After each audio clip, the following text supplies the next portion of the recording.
गावखेड्यामध्ये शुभ कार्यात बनवली जाणारी वांगे बटाट्याची भाजी आज आपण बनवत आहोत। त्यासाठी 3 मीडियम आकाराचे मी वांगे घेतले आहेत, 1 बटाटा घेतलेला आहे। हे सर्व कट करून आपण मिठाच्या पाण्यात घातलं आहे।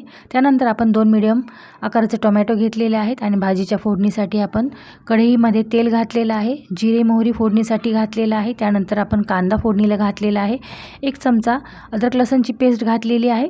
अद्रक लसूणची पेस्ट परतून घेतल्यानंतर आपण बटाटा ह्यामध्ये घातलेला आहे। त्यानंतर आपण पावडर मसाले घातलेले आहेत, 1 चमचा लाल तिखट, अर्धा चमचा गोडा मसाला, अर्धा चमचा गरम मसाला, हळद आणि कट केलेला टोमॅटो घातल्यानंतर आपण वांगे आणि बटाट्याच्या फोडी त्यामध्ये घातलेल्या आहेत।